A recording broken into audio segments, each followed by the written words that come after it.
gómìnà tẹ́lẹ̀ ní ìpínlẹ̀ Kwara tó tún jẹ́ ààrẹ ilé ìgbìmọ̀ asòfin àgbà Àbújá lánàá ìyún ọ̀mọ̀wé Bùkọ́lá Sàràkí wọ́n máa ti sọ̀rọ̀ lórí awuyewuye kan tí wọ́n ń gbé kiri nípa ẹ̀ ìyún ọ̀rọ̀ kan tí wọ́n ló sọ ètò ti di ariwo àti wàhálà ńlá sígboro tí sẹ́nẹ́tọ̀ Bùkọ́lá Sàràkí tó sì jíjẹ́ kó di mímọ̀ pé òun kò sọ irú ọ̀rọ̀ bẹ́ẹ̀ o àti wípé irọ́ pátápátá ní nǹkan tí wọ́n pa mọ́ òun. Ǹjẹ́ ọ̀rọ̀ wo ni wọ́n ní Bùkọ́lá Sàràkí sọ, irọ́ wo ni wọ́n sì ní wọ́n pa mọ́? Ó máa ní ìròyìn tán bẹ̀rẹ̀ sí ní gbé kiri orí ẹ̀rọ ayélujára nígbà tí wọ́n ní lásìkò ọdún ìtúnu àwẹ̀ ọ̀sẹ̀ tí ó kọjá yìí tí sẹ́nẹ́tọ̀ Bùkọ́lá Sàràkí tó lọ sí ìlú Ìlọrin ní ìpínlẹ̀ Kwara tó jẹ́ ìlú abínibí ẹ̀ iná ni ó gbàlejò àwọn olórí ẹgbẹ́ òṣèlú PDP ní ìpínlẹ̀ Kwara.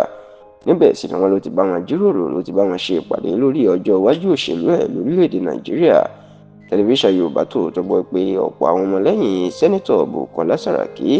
ni wọ́n ti ń retí ẹ̀ láti sọ ìgbésẹ̀ tí wọ́n yóò gbé nípa òṣèlú orílẹ̀‐èdè Nàìjíríà tọdún 2027 tó ń bọ̀. Pàápàá bí àwọn olóṣèlú bó ṣe ti ń kóra wọn lọ sínú ẹgbẹ́ òṣèlú Social Democratic Party SDP tí wọ́n sì ní wọ́n fẹ́ mọ̀ bóyá sẹ́nẹ́tọ̀ Bùkọ́lá Sàràkí náà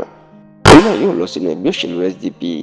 Nínú ìròyìn tó ń gbé kiri náà ní Sàràkí jẹ́ kó di mọ̀ pé òun ò lè lọ sínú ẹgbẹ́ òṣèlú SDP kankan, òun ò sì lè bá ẹnikẹ́ni kó ara jọ láti ṣe àtakò ààrẹ Bọ́lá Ahmed Tinubu.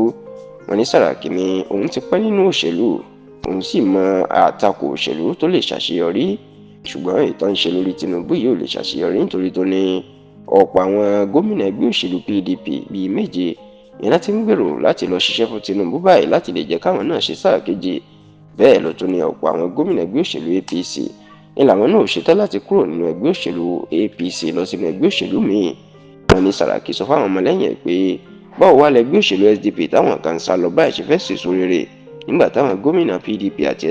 APC tó yẹ kó darapọ̀ tí wọ́n kọ̀ láti darapọ̀, tó jẹ́ pé ọ̀pọ̀ wọn ìní wọ́n tún ti fẹ́ gbà láti ṣiṣẹ́ fún sáà kejì ààrẹ Bọ́lá Ahmed Tinubu káwọn náà lè rí sáà kejì ṣe.